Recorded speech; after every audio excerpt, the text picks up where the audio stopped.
But everybody, can you believe it?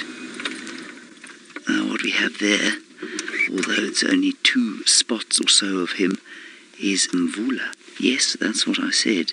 It is Mvula. And apparently he's got an impala kill somewhere around here. Now, there are thousands of things to say about the sighting, but the first is, of course, that he is in some grass. And you can see we've probably driven past 500 leopards over the last few days and not seen them. Isn't that wonderful? I'm hoping he's going to lift his head at some stage so that we can have a small view of him, which would be very special indeed. I must just apologise for my utter incompetence on the radio this morning. He was apparently found, well, only about half an hour ago, but I just didn't hear about it. So it took Herbert to, I think, pick it up on the radio and then find out why on earth I wasn't hurrying this way. And I also know that some of you were asking about the lions on Arathusa.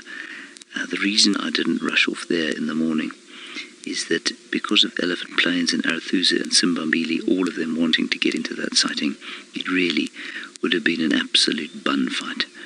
And so, much better to do it slightly later in the morning or early in the afternoon. And there is Mvula's face. Are you okay? I have not seen this leopard for, I think it must be almost a year.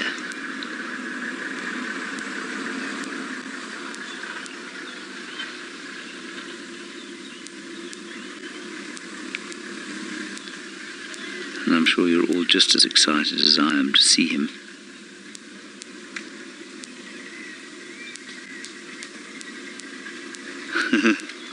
Yes, he is rather hidden in the bushes there, and in fact, I don't know that the last time I saw him, I can't remember when I last saw him, and I don't know if it wasn't the day that Scott and I spent all afternoon with him, or all morning and afternoon with him, and then as we were going live for the TV show, he disappeared.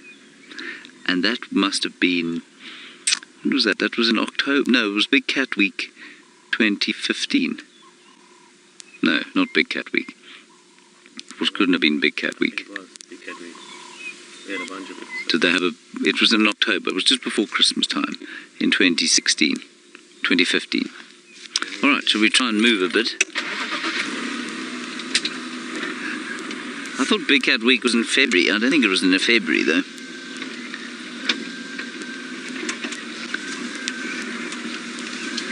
Now, Roxy, he has a name which was clearly not given to him by a local person.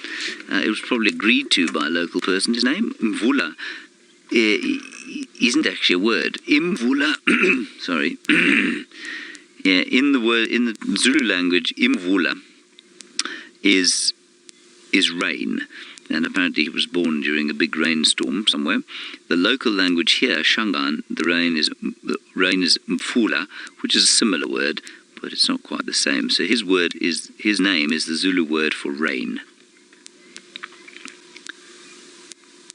Now, he was one of the very first leopards that I saw here, if not the first. No, he wasn't the first. Shadow was the first one. He came very soon after that, though. And he's an interesting one because he's not a big leopard, and he's made his way in the world without size, and I think that's quite impressive in the animal kingdom especially. And while he is almost non-territorial now, he does seem to have found himself a small niche. He was chased from most of his sort of traditional range by Tingana and latterly his son Quarantine, and I suppose what might be described his stepson Shivambalana off to the east. And then in the north, he's just kind of semi-occupied a territory with Djuma, who's a much shyer male, and that's whose territory he would seemingly be in right now. But he still managed to mate, he still manages to eat, he's apparently in pretty good nick. So I think it's wonderful that we've got him here.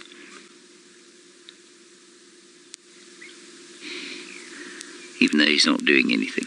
I don't know where his impala kill is.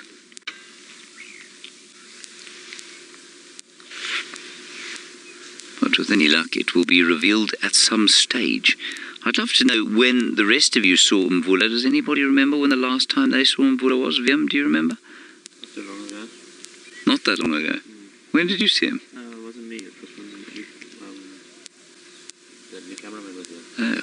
Now, I know he has been seen, but when was the last time you actually saw him? Yeah. A long time. 2-3 months ago.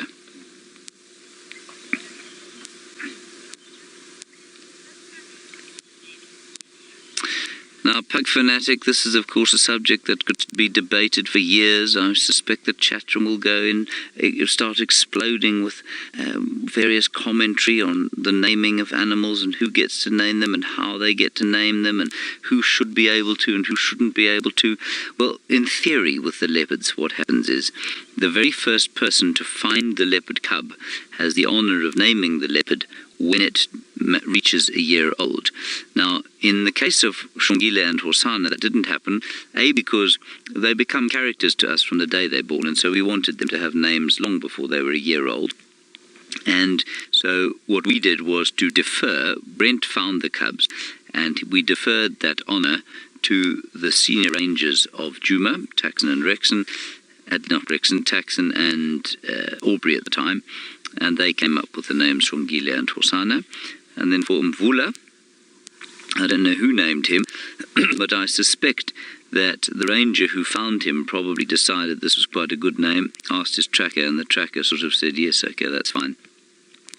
Because the tracker would almost certainly have been not a Zulu, but a Shangaan, so that's, I'm 90% sure that this leopard was named by one of the young white guides as opposed to one of the Shangaan guides here.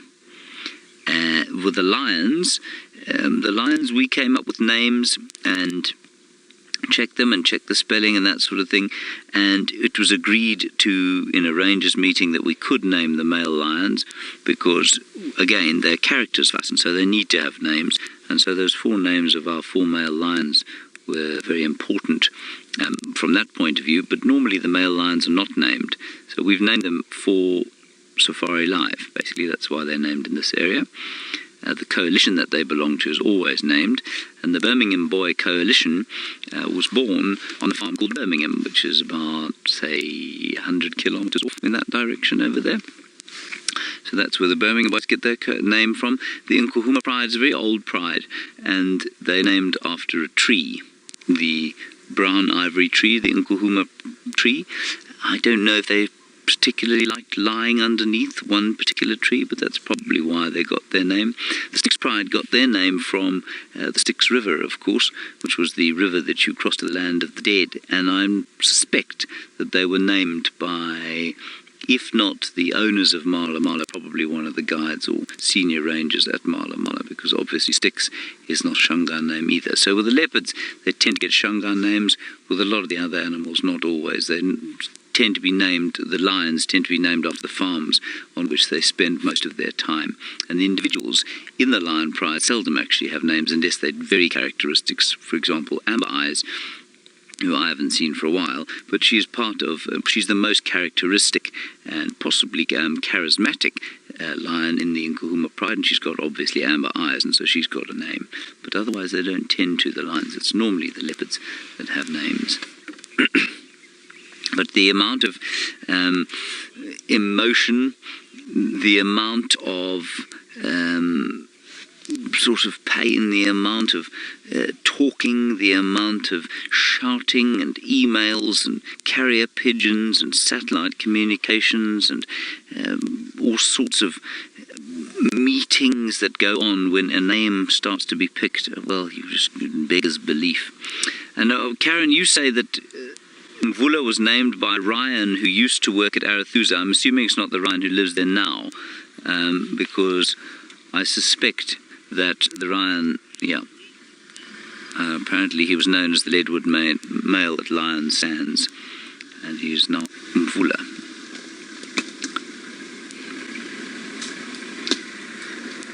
So I think it's definitely worth our while sitting here just for a little while longer, just because we don't see him all the time, and in fact the cats in general have been pretty difficult to see of late.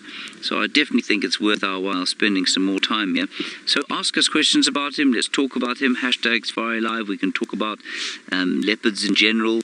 This particular leopard, you can share your stories or perhaps your best memories of him, because I know many of you have known him for a long time, and in fact for much longer than I've known him.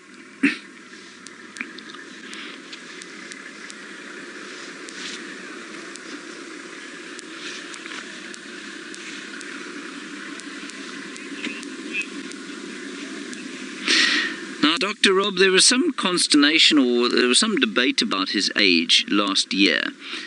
Some of the sources we had said he was 11 last year. Others said 13. So he's either 12 or 14. He looks, if he stands up, he looks to me to be older than 11. Well, he looked older than 11 last year. But does he look like a 14-year-old now? Well, probably not. I mean, I need to see him stand up, and I need to see his musculature. The fact that he seemed to have lost his territory, though, he certainly was pushed out of it by Tingana. He was pushed out of it by probably Djuma as well, who operates in Buffelshoek, and even by, like I was saying, by Quarantine and Shivambalana. I think they also squished his territory slightly, to the point that he almost became non-territorial. For some time, I don't believe that he marked a territory at all. Now he seems to have set himself up in the northwestern parts, at least the southwestern parts of Buffelshoek, and he'll sometimes cross over here onto Gauri or onto Vuetela, but that doesn't happen very often. And so I think he's got a very small territory sort of encompassing that area. How vociferously he's marking it, I don't know. How enthusiastically or he's defending it, I'm not sure. But, you know, he's getting along, and he certainly was doing some mating. And unfortunately, the leopard he mated with, Shiluva, was killed by Tingana. I'm just going to try and... Oh, here we go. He's up. This is fantastic. Hello, old fella.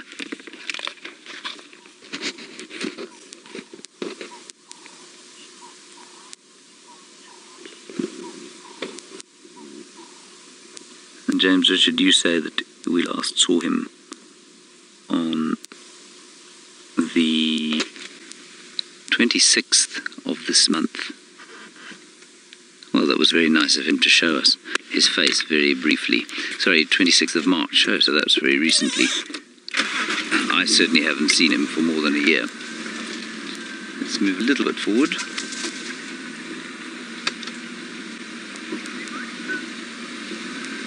There's his face. We've got a view of his face now. How's that, Wumpy?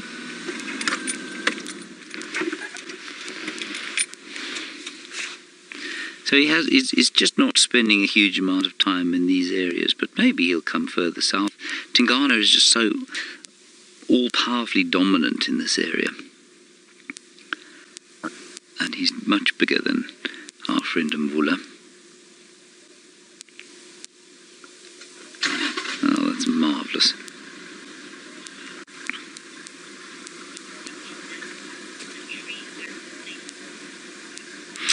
Well, Mo, there's a few good reasons for why he wouldn't be up in a tree taking a sleep where, as you say, it would be safer. Mo, it would be safer, but it's uncomfortable. It's very uncomfortable. And I think you'll find that around us right now, wherever his kill is, you'll probably find that there aren't sufficiently large branches for him to lie on in a comfortable way. And so I think that's why he's not sort of up in a tree. And then the other thing is that in grass this long, it's actually not too unsafe for a leopard to find sort of a sleepy spot to lie where he can remain unharassed. The lions and the hyenas have stopped moving at this stage of the day, and so he's relatively secure where he is now, in amongst the very tall grass. And that one day that we spent, we spent about 7 hours with him between the morning and afternoon game drives. You know, he did some extraordinary things. We tend to think of leopards as being almost exclusively nocturnal. But we watched this leopard sleep for a little bit like this, say 15-20 minutes, and he'd get up and move around a bit and then sleep again. His longest sleeping stretch was probably about, maybe an hour and a half before he got up and then moved around. Then he ate what did he eat? He ate a rock monitor lizard, then he slept a bit more, then he went and had a bit of a drink, and then he sort of fossicked around and dug a bit, and then he went to the loo, and then he went to sleep again for a few minutes. So they're quite active.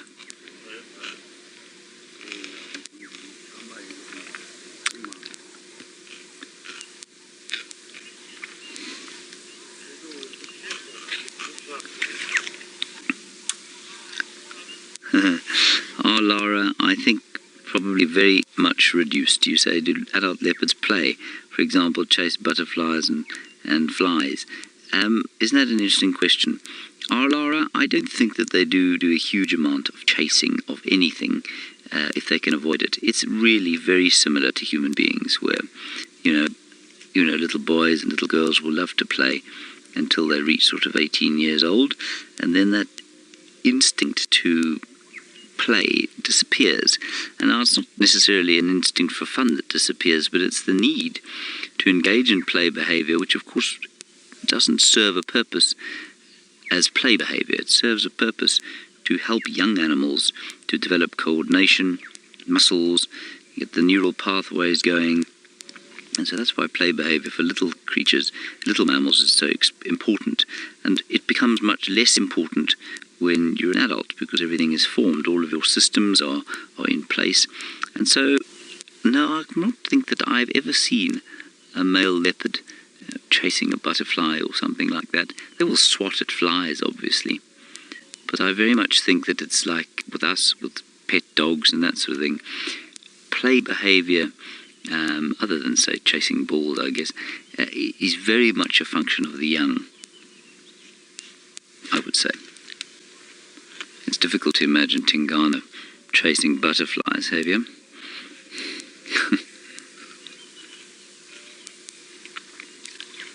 He's very tired. Tired old man. Right, I'm not going anywhere from here. I think we're going to stay right here. I don't think there are any other vehicles coming, so let's head across to Tristan, who has got a slightly more, well, I think, obviously terrifying creature. I'm not sure about that, because this leopard is doing absolutely nothing, but it's just very pleasant sitting in his masterful presence. And of course, while we're sort of not casting aspersions at all, but, you know, pointing out some of the things that have made his life slightly more difficult than other leopards' lives, his size being one of them, and for him to have got this far in life is still remarkable when we think that something like probably 2 in 10 male leopards actually make it to adulthood. So it's quite impressive that he's got as far as he has. Now, Veer managed to spot the kill. Can you even see it from where you are, Vumpy? Well, there it is. A large impala. And Ellen Fowler, one of our sort of leopard aficionados, you'll want to know where we are. Ellen, we are, if you've got a map, you probably do have a map, we're sitting at just south of the junction of the Buffelshoek Cut Line and Gallagher Shortcut Road. There his eyes open. And if you see them in good light, there's a slightly bluish tinge to them. So he's quite a long way. I mean, he's within Tingana's territory, absolutely.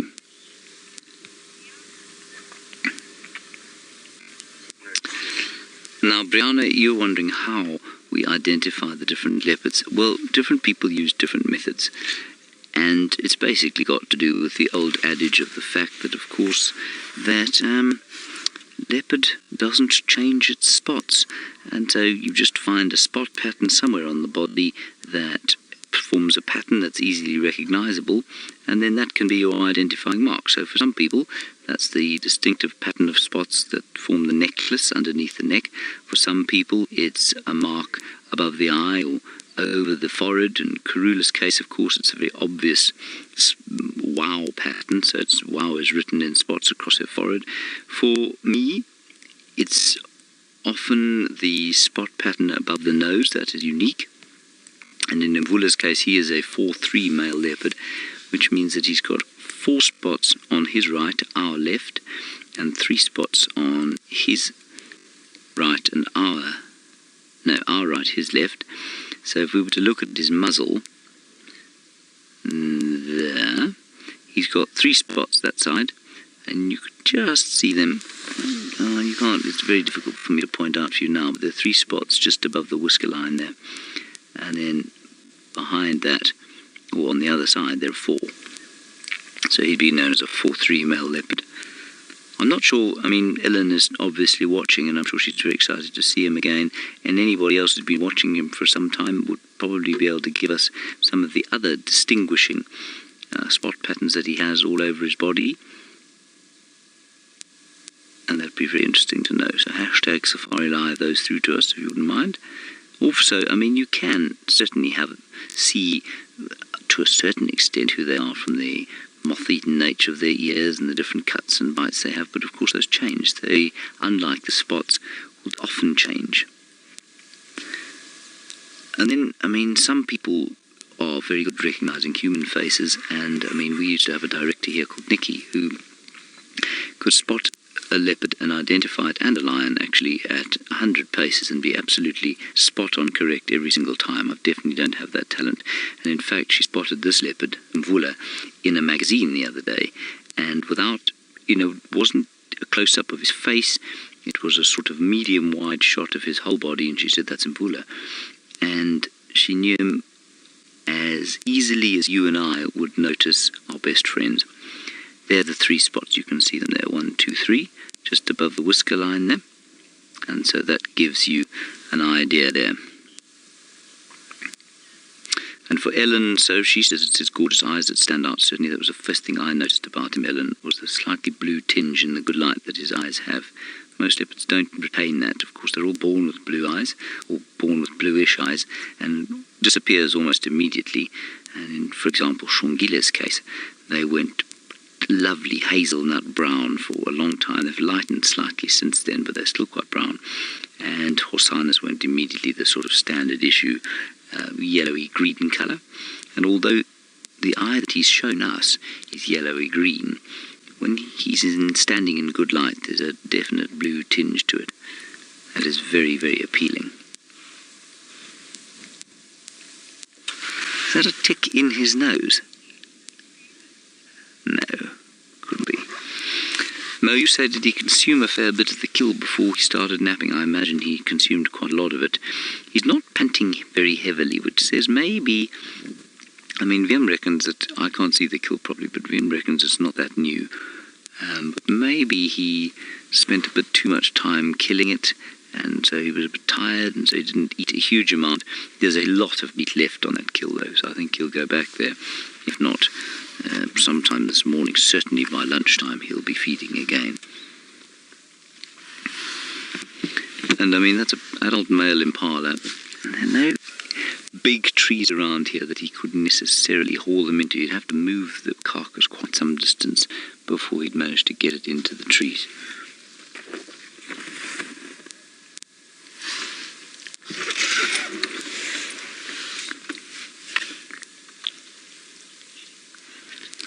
Now, pug fanatic, yes, absolutely. You must think about this in terms of a natural area that has to contain multiple species. So you say, can a leopard's territory overlap the territories of other predators? Indeed it must, because well, this leopard is currently sitting inside the territory of the Nkuhuma Pride of lions. That's the Pride territory, and they in turn are sitting inside the territory of the Birmingham Boy Coalition of lions, so they're in this area too. And then in theory, I mean, Tingana's territory doesn't necessarily overlap with other male leopard territories, but his does.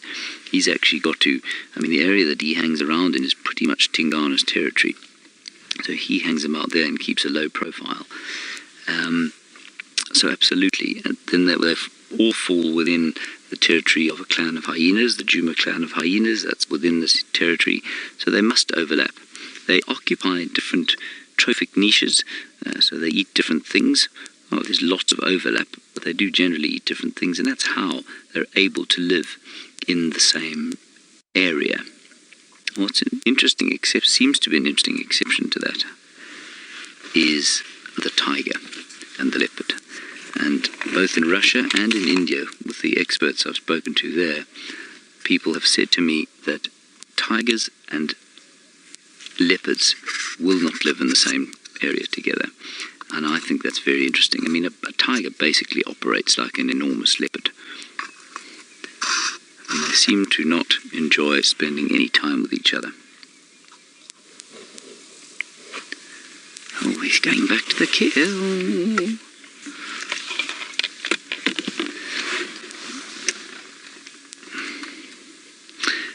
Now, Jason, you say, would an ex-dominant male like Mvula dominate lesser males? In other words, males who have less rank? I'm afraid not, Jason. Your rank is determined by your ability to fight off intruders. Nothing else determines your rank out here. All right, let's move forward.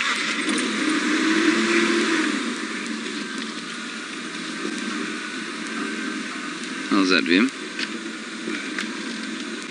Is that right?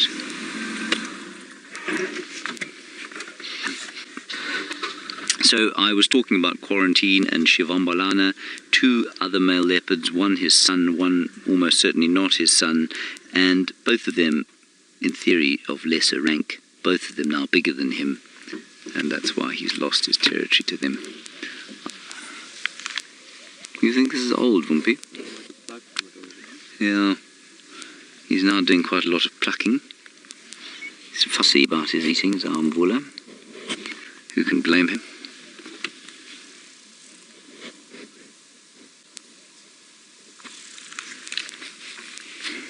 This is just wonderful.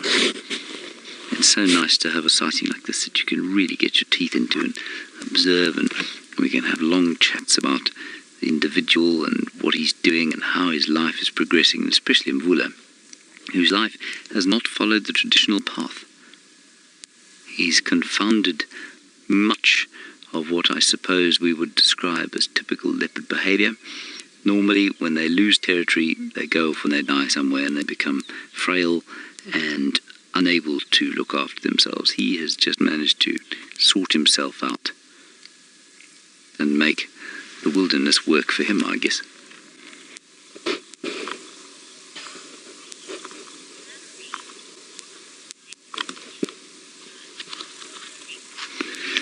Mallory, you're wondering how long it will take, or how long a kill like this will last him, basically. I mean, provided he's not harassed by hyenas or lions, he would probably sit and feed on this for the best part of 3 days. But if he doesn't stick it in a tree, it's going to start to stink. Well, it's going to start to stink anyway, but if he doesn't stick it in put it in a tree, then he's going to struggle to keep the hyenas and lions at bay. I mean, he won't try and keep them at bay, but they're going to come past here at some stage when this impala starts to smell. So I think his best option would be to put it into a tree, and then he'd probably be here for about 3 days.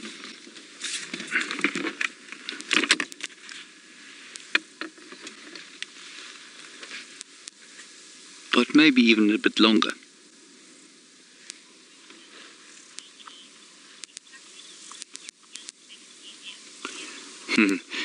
Geeky, you say, is he plucking to loosen the skin to make it easier to tear apart? No, Geeky, he's plucking because he doesn't like hair in his food. Hair is completely indigestible, you see. It's made of keratin, and keratin is digested by very, very few organisms.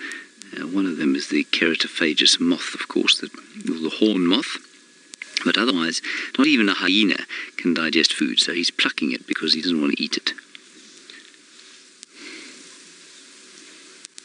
Isn't that nice?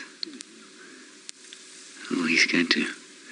We may have a bit of a belly opening here, belly opening ceremony, which will be fairly, difficult to watch.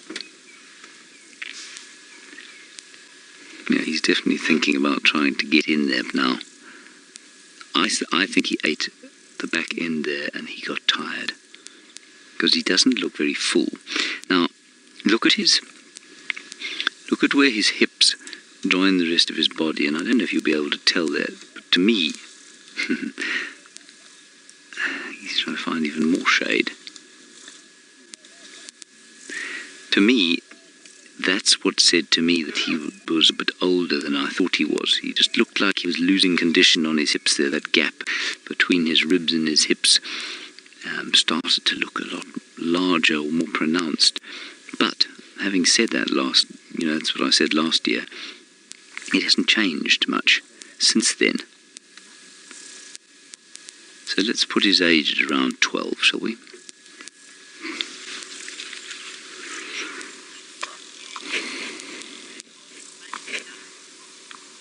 I think you say, how come they always eat the rear of the animal first? They don't, you know. Often a leopard will cut open the underbelly first. Cheetah almost always go in from the back. And there are two reasons. One is that, of course, there's some soft tissue at the back which makes it easy to access the rich meat on the hindquarters. Now, you will read that animals do this because the meat on the hindquarters is particularly rich. And so, if you're a predator that is likely to lose your kill, the best thing to do is to get at that hindquarters, eat it as fast as possible before your food gets stolen. And certainly in the case of cheetahs, that would seem to hold some water. But remember that the organs are actually tremendously nutritious and relatively easy to get at. But I think that belly skin, although the belly is softer, I don't think the skin is necessarily thinner. So I think you'll find that the skin around the anus and around the thighs there is probably thinner than the skin holding the vulnerable belly together. And I suspect that there's a combination of the richness of the meat there and the thickness of the skin on the underbelly that means that smaller predators will often go in from the back like this rather than through the belly. Because I think that the nutritional advantages of eating the kidneys and the liver and the heart and the lungs are probably hugely high, very nutritionally rich. And so I'm not necessarily convinced that the reason they're going through the backside is purely a nutritional one. I think it's an ease of access one as well.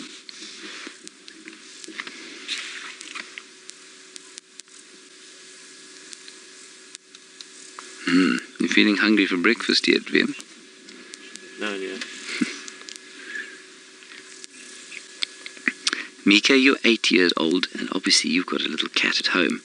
And you say, do big cats like this get hairballs? Mika, they do get hairballs, you know. And it's from eating, often, the hair that they have to eat sometimes when they catch something small, or from cleaning themselves. That's how your cat at home gets hairballs, because it tries to clean itself, and when it licks itself, it must swallow some hair, and eventually that must come up. And the reason they get hairballs, Mika, is because, like I said, they cannot actually digest the hair. So even if you eat a piece of hair, it will go through your stomach without you realizing it. You cannot digest or process hair.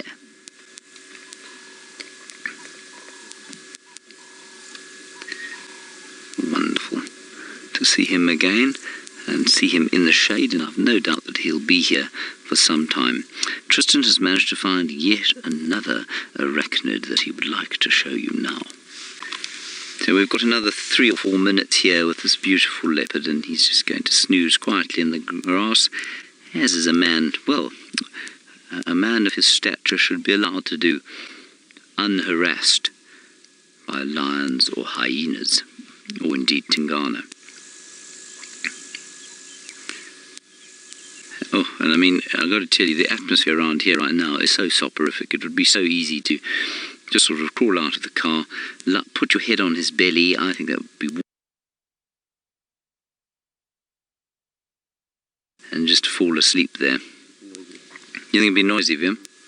You think it'd be going...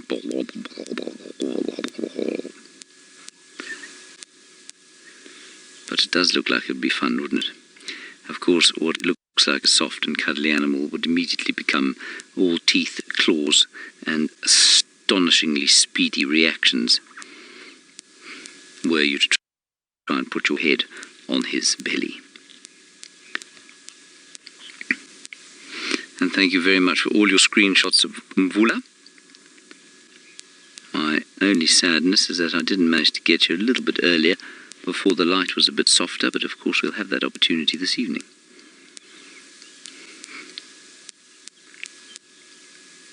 I must say I'm really so chuffed to see him. I know that you and the team have seen him intermittently over the last little while, but for me not to have seen him for must be about a year now, I just think it's such fun. He was my original favourite leopard here, and I hope that he'll be here for another 3 or 4 days and we'll be able to spend that time with him. It's been very, very special indeed. I must apologise for the 2 times today the camera has not been on silent mode and that I've broken the law twice. I am still going to try and get some breakfast, so I will be strong the next time I see you. That's going to be it from the drive today. A big thank you to K. Mac Smith in the final control. Huge thank you to VM for putting up with me today. To Jamie and Tristan, thanks to them too. And mostly, of course, to all of